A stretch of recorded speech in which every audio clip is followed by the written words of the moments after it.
המחלה הייתה גם זו שגרמה לה לצאת ולחפש סגנון חיים אחר, שלא לומר אלטרנטיבי.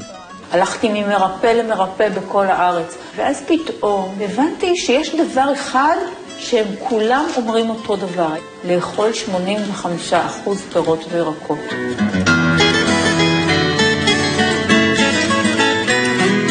התובנה הזאת לקחה אותה הכי רחוק ומיסיונרי שיש, לחבר הטבעונאי בחוות הבריאות באמירים. וואו, אופק, שלום! איזה כיף לראות אתכם. אז אנחנו היינו בדיוק בדרך לנחל ללקט קצת צרפדים. נהדר, אז אנחנו נצטרף אליכם. יש פה חובזות וסרפדים. זה גדילן. זה משהו. זה כמו לבבות של ארטישוק, אבל יותר רג'ין. אוקיי, זה הבצק עלים. חובזה זה לחם בערבית. ואתה מנגב עם זה חומוס. לקחתי תמר, לקחתי כמה עלי חובזה, עושה ככה קופתאה. זה טעים. ירוק ומתוק, תמיד הולך ביחד.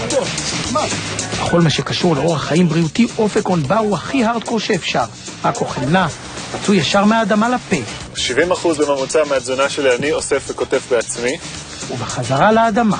בטבע אין פסולת. בטבע כל דבר שכאילו נזרק הופך להיות חומר הזנה למשהו אחר. יש פה עניין של אסתטיקה חדשה. לי חשוב, אם אני מתקרב אלייך, להעריך את הריח האמיתי שלה. ההיגיינה היא משהו שהוא יותר פנימי. אנחנו בעצם שמים, מתי שמים בושם? כשאתה מסריח. כי אתה מסריח, אתה שם בושם חסות על זה. אבל אם אתה שם דברים נקיים בגוף מלכתחילה, אז הריח של הגוף זה כבר ריח של פרח. ומה עם שיער? דווקא נראה שעשה ככל שחופפים יותר ראש, ככה צריך לחפוף יותר. מי שחופף פעם בחודש, לא צריך לחפוף יותר. מסכים איתי? אני באמת הרבה מאוד זמן לא חפפתי. חפופים אחד לוקח אופק את התיירת מתל אביב למקלחת בטבע. איך נעבור? אבל מהר מאוד מתברר שבנחל הקפוא, טל שירי כמו דג מחוץ למים. לא, אני גם יכולה לטבוע פה. אני יכולה לטבוע. לא, אני אלך. אם מתחילים את היום במים קרים, הכל נעשה חי יותר, הכל נעשה ירוק יותר. אבל הבגדים שלנו יהיו רטובים, אופק, מה נעשה? אחריי? אני לא הולכת יותר. אני לא הולכת פה. תגידו, אתם מטורפים? מה זה ציור אתגרי? אוי, נו. זה לא אומר לי דבר. תיאבון אצלי מתחיל, אז אני רוצה ללכת למטפח, להכין רשק ביחד. רגע, אנחנו הולכים למטבח? למטפח. כמו שאמרנו קודם, המטפח זה המקום שבו אנחנו מטפחים את המזון. כל הזמן אמרתי רסק, אבל אנשים אמרו שזה לא עושה להם חילה רסק. אז אמרתי, קחו רשק. זה כמו שמורה, אז פה באים בלי טלפונים. איך קראתם להם? טלפונים? טלפונים. כלא, כי אתה בכלא. אבל לפעמים קשה להשתחרר משלשלאות הקדמה. תגיד אופק, אבל אנשים כמוני שיש להם טלפון מסוג לא משוכלל, לא אייפון. אני לא יודע, אבל הבנתי שכשיש את זה, אז האח הגדול יכול לראות בדיוק איפה את נמצאת בכל מקום. תביא את הטלפון, אם לא הבנת. טוב, בסדר, יאללה. לי למשל אין את הצורך הזה לשים אנשים במגירות. אני חושבת שכל אחד יכול לקחת מכל שיטה מה שטוב לו. ולעשות את השיטה שלו. לא, אבל יש משהו, אי אפשר להתעלם מזה שבשיטה הטבעונאית יש מגירה.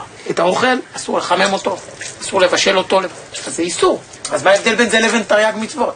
גם מישהו שהוא עושה מצוות, אם הוא יודע למה הוא עושה אותם, זה אחר מישהו שאתה מציית באופן עיוור. אבל אם אתה רואה אותי אוכל המבורגר, אתה מתחלחל.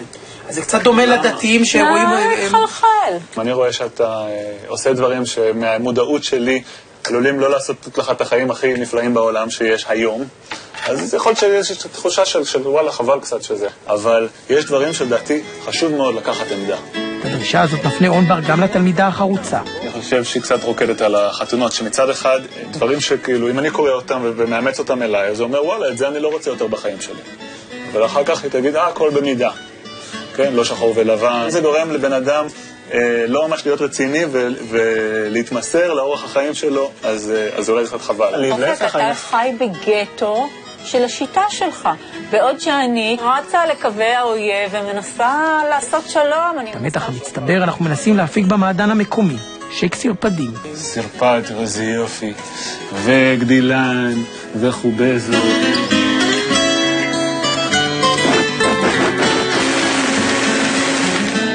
פשוט מאוד, כל אחד מבקש משאלה והיא מתגשמת.